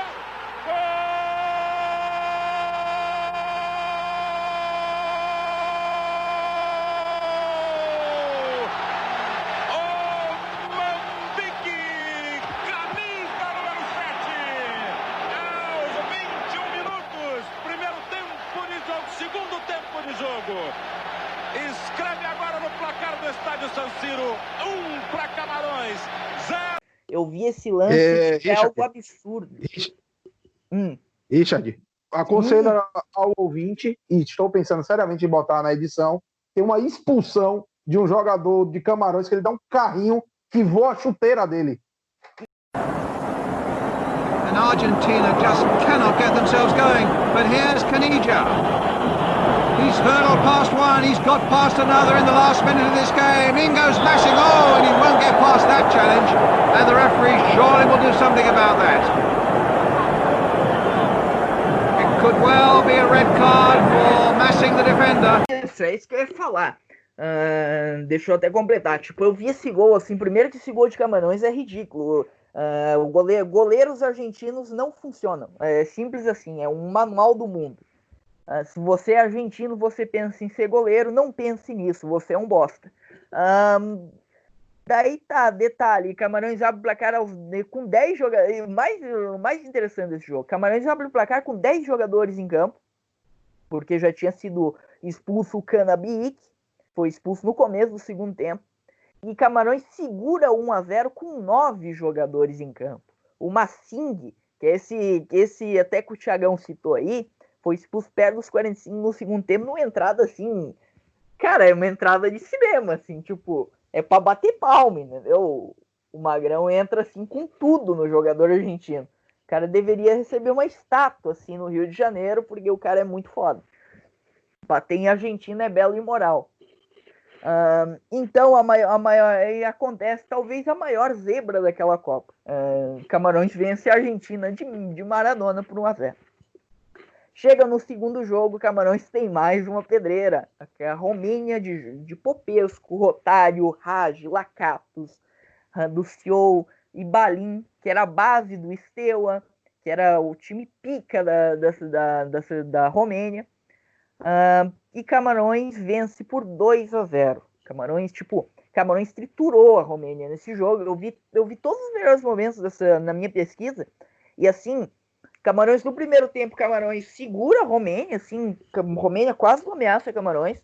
No segundo tempo, o treinador de Camarões bota o Milá e o Milá destrói o jogo. O Milá faz 2 gols, mete um aos 31, aos 41 no segundo tempo e acaba com o jogo. 2-0 Camarões, Camarões está classificado com 4 pontos no grupo. Nessa época, tipo, as vitórias valiam 2 pontos e não 3, como é hoje em dia.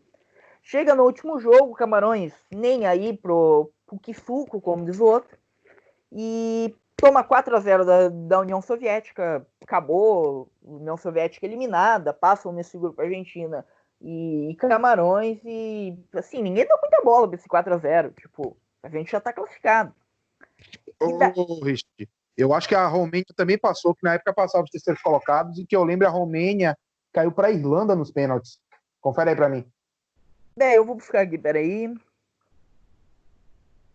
Você tem razão, a Argentina passou em terceiro nesse grupo. E daí assim, Camarões pega mais uma pedreira nas oitavas de final. A Colômbia. Por quê? Todo mundo... Cara, a Colômbia era tipo... Era o time sensação, assim, do futebol sul-americano naquela época. Por vários fatores. A Colômbia, primeiro, que a Colômbia era a seleção de base da Colômbia era do Atlético Nacional, que tinha sido campeão da Libertadores em 1989. E de forma até um pouco suspeita, mas não vale a nós julgar dessa pra frente, né? Tem um episódio, assim, curioso, até abrindo uma curiosidade, não querendo dispersar, tem um episódio que o Atlético Nacional, na semifinal da Libertadores de 1989, mete 6-0 no Defensor, e o nosso querido patrono do clube, ele entra no intervalo quando estava 0-0 e deu uma conversada com o pessoal do Defensor do Uruguai. Daí depois, assim, o Atlético Nacional desandou a fazer gol. Ninguém sabe por quê, mas é isso aí. Vamos só dar nomes ao patrono do clube, um tal de Pablo Escobar, ninguém conhece. Pablito, né? Grande Pablito. Grande Pablito. Daí tá, Camarões chega para enfrentar a Colômbia, favorito, obviamente, era a Colômbia. Colômbia que tinha Higuita, Pereira, Escobar, Valderrama, Rincon, que depois viria a ser ídolo do Corinthians aqui no Brasil. Tipo, era um puta time. E daí eles enfrentam ali em Nápoles. Os dois pecam muito pela atividade, sai um 0-0 desgraçado, assim, e vai pra prorrogação. Chega na prorrogação, entra o talismã daquele Camarões. O cara não era... O primeiro que todo mundo pensa assim, no Milá, que o Milá era o titular absoluto. O Milá era o cara... Não, o Milá, ele era o tempo todo, em todos os jogos, o Milá foi reserva. O Milá era o cara que o técnico de Camarões, quando o troço apertava, ele chamava o Milá entrava e decidia o jogo. E mais uma vez foi assim. O Milá entra na prorrogação, e o Milá faz mais 2 gols. Sendo o segundo gol, é o gol mais épico daquela Copa. E o Higuita, ele tinha fama de ser habilidoso com os pés. E daí o Higuita, ele recebe a bola no meio de campo, e ele quer driblar o Milá. E daí quando ele tenta o segundo drible, ele perde a bola, toma o gol, 2-0 Camarões. Olha o Higuita onde está. Onde Higuita? Na intermediária. Vem pro desespero o time da Colômbia. Higuita é mais zagueiro do que goleiro. Marcado, olha, perdeu a posse de bola, saiu o segundo gol do Camerun. Higuita tenta o pênalti. Gol!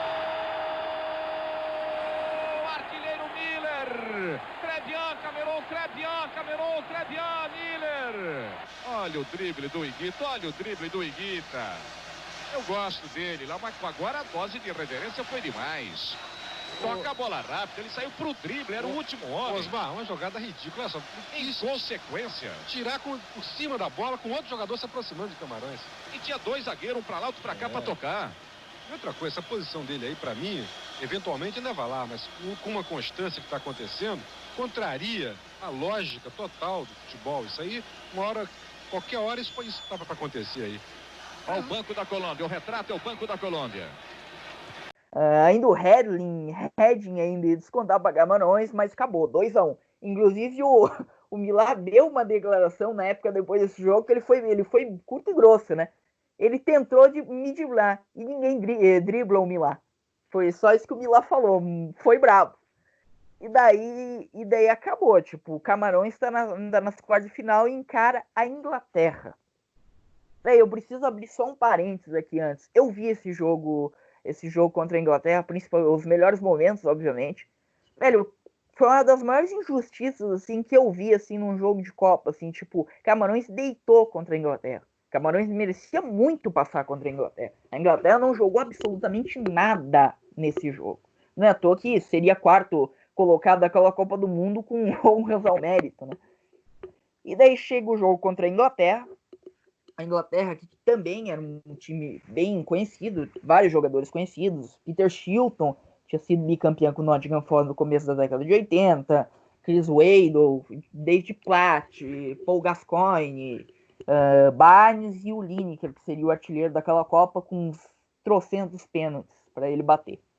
E daí, assim, os africanos, eles jogaram muito, cara. Tipo, correria o tempo todo. O Shilton salvou um monte de vezes.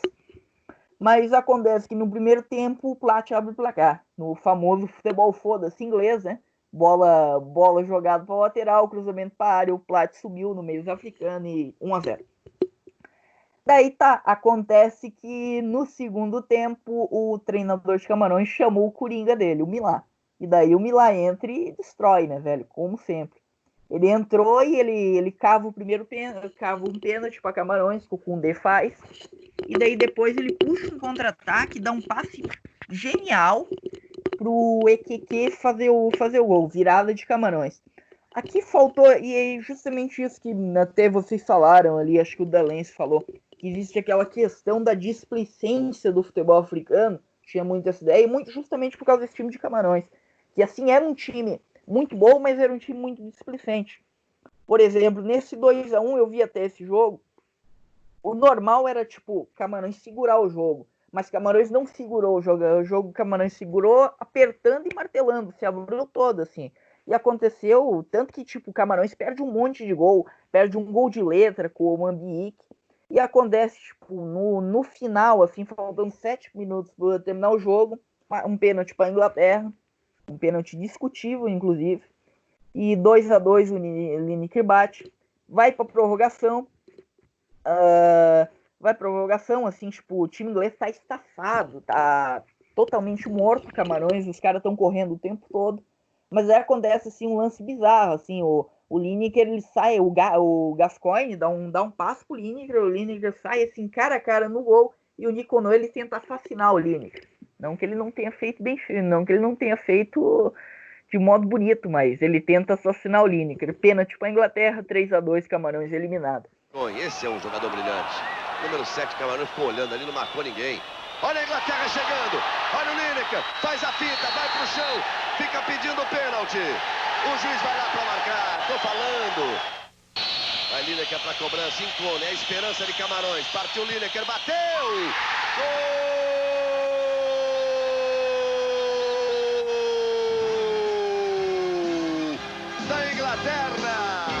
Cara, assim, e realmente eles sentiram muito a derrota, porque Camarões jogou muito mais que aquele time, assim, sabe? Jogou muito mais que aquela Inglaterra desgraçada, como sempre, né?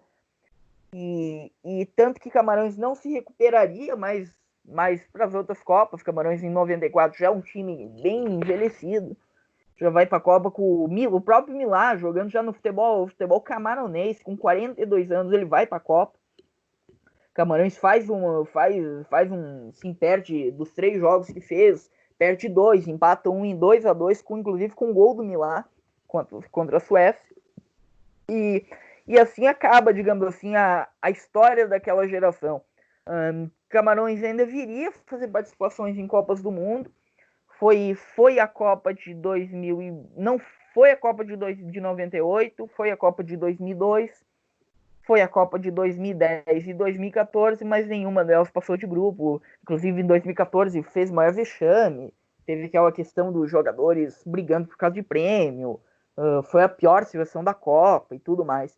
Mas, assim, dentre as seleções africanas, assim, falaram de Senegal, o Anderson falou de Gana, mas talvez a grande seleção que abriu a porta para essas seleções, mostrou o futebol africano, todo mundo fez time de Camarões. Porque antes de Camarões, nenhuma seleção africana tinha feito um papel digno, digamos assim. A gente teve o Zaire em 74, que fez um papelão, digamos assim. Os caras, claro, todo o contexto da guerra civil no país, mas tudo mais. Mas, tipo, nenhuma seleção tinha feito bonito na Copa do Mundo, uma seleção africana, antes desse time de Camarões.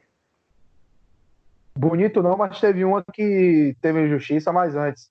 Camarões, na Copa de 94, caiu no Brasil, Suécia e Rússia, perde para o Brasil, empata com a Suécia e toma 6 da Rússia. Foi o jogo que colocou Salenko como artilheiro da Copa. Salenko fez 5 nesse jogo, se você for procurar.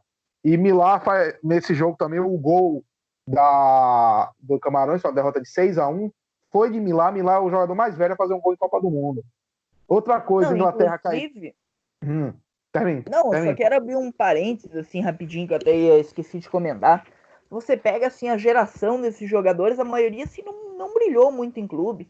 O próprio Milá, assim, o Milá, ele tem assim algumas passagens, ele passou por Mônaco, passou por Bordeaux, passou por Sedan, ali no futebol francês, mas assim nada demais. Talvez os dois maiores destaques tenham sido os dois goleiros, que foi o Bel e o Nicono. O Nicono é lendário goleiro, assim, ele é o maior goleiro da história do espanhol, passou pelo futebol boliviano no final de carreira e tudo mais. E o Bel também, a mesma coisa. Isso qualifica muito a carreira dele. Sabia que você ia falar isso, Talento. Agora, galera, vou ter que cair fora. Boris.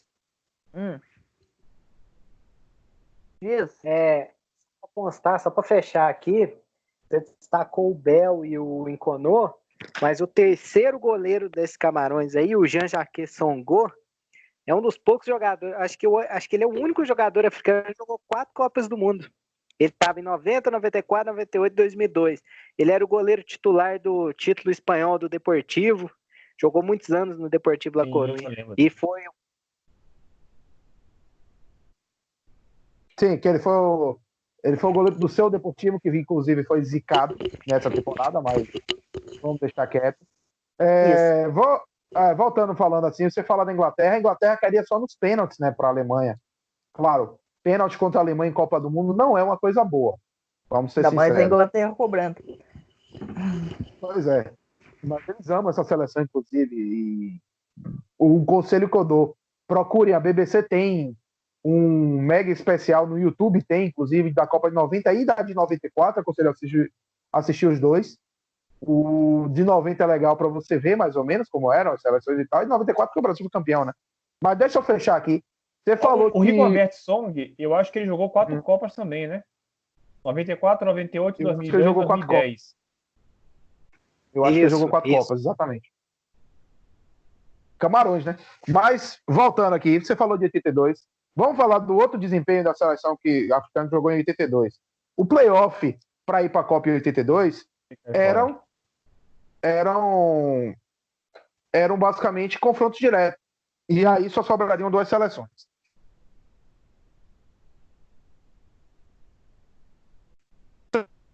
A volta ganha de 2 a... Na segunda fase, eles ganham de 2-0 do Sudão. Na volta, empatam em 1-1. Na terceira fase, eles... Cadê a Argélia? Ganham de 4-0 do Niger. Não da Nigéria, do Niger. Na volta, eles perdem de 1-0, mas com 4-0 fica tranquilo. E aí pegam a Nigéria. Enfiam 2-0 na ida, fora, ganham de 2-1 e junto com o Camarões vão para a Copa. E aí eles caem em que grupo? Eles caem no grupo com a Alemanha, ocidental na época, mas a Alemanha, que perderia a final para a Itália, Áustria e Chile. Na estreia, eles ganham da Alemanha. Madjer e Belumi fazem 2 gols, Rummenigge diminui. O Chile perdeu os 3 jogos, então não vou contar aqui. Na segunda rodada, eles perdem de 2-0 para a Áustria. E aí, na última rodada, eles ganham de 3-2 do Chile. E aí, o que é que acontece? A Alemanha essa foi a última Copa, que a última rodada não era simultânea. E esse jogo, Alemanha e Áustria, é o motivo. Só existia um resultado que eliminaria a Argélia. Uma vitória de 1-0 da Alemanha. Aí, Rusbesch faz 1-0 aos 10 minutos de jogo. E depois fica um jogo de toque de lado, toque de lado, toque de lado, toque de lado. E classificam a Alemanha e a Áustria. A Alemanha chegaria até a final, mas que eles eliminariam um grupo com Inglaterra e Espanha, enquanto a Áustria cairia no grupo que tem França e Irlanda do Norte, perderiam para a França, empatariam com a Irlanda do Norte. E a Alemanha depois eliminaria a França, o jogo que o goleiro Schumacher quebrou, destruiu, matou o Batiston, e perdem a final para a Itália. Então, mesmo a Alemanha chegando na final, a gente pode afirmar que o crime não compensa e sacanearam a Argélia. Mas, galera, é isso. O Daniel já teve que adiantar o lado dele, mas eu vou agradecer aqui a ele de qualquer jeito. Anderson e Richard, muito obrigado. Sigam a gente nas redes sociais. Sigam o podcast na rede social. Sigam na sua plataforma de streaming. Se inscreve no canal do YouTube, ativa o sininho e lembre-se sempre, infelizmente, FC, o pior time é o seu.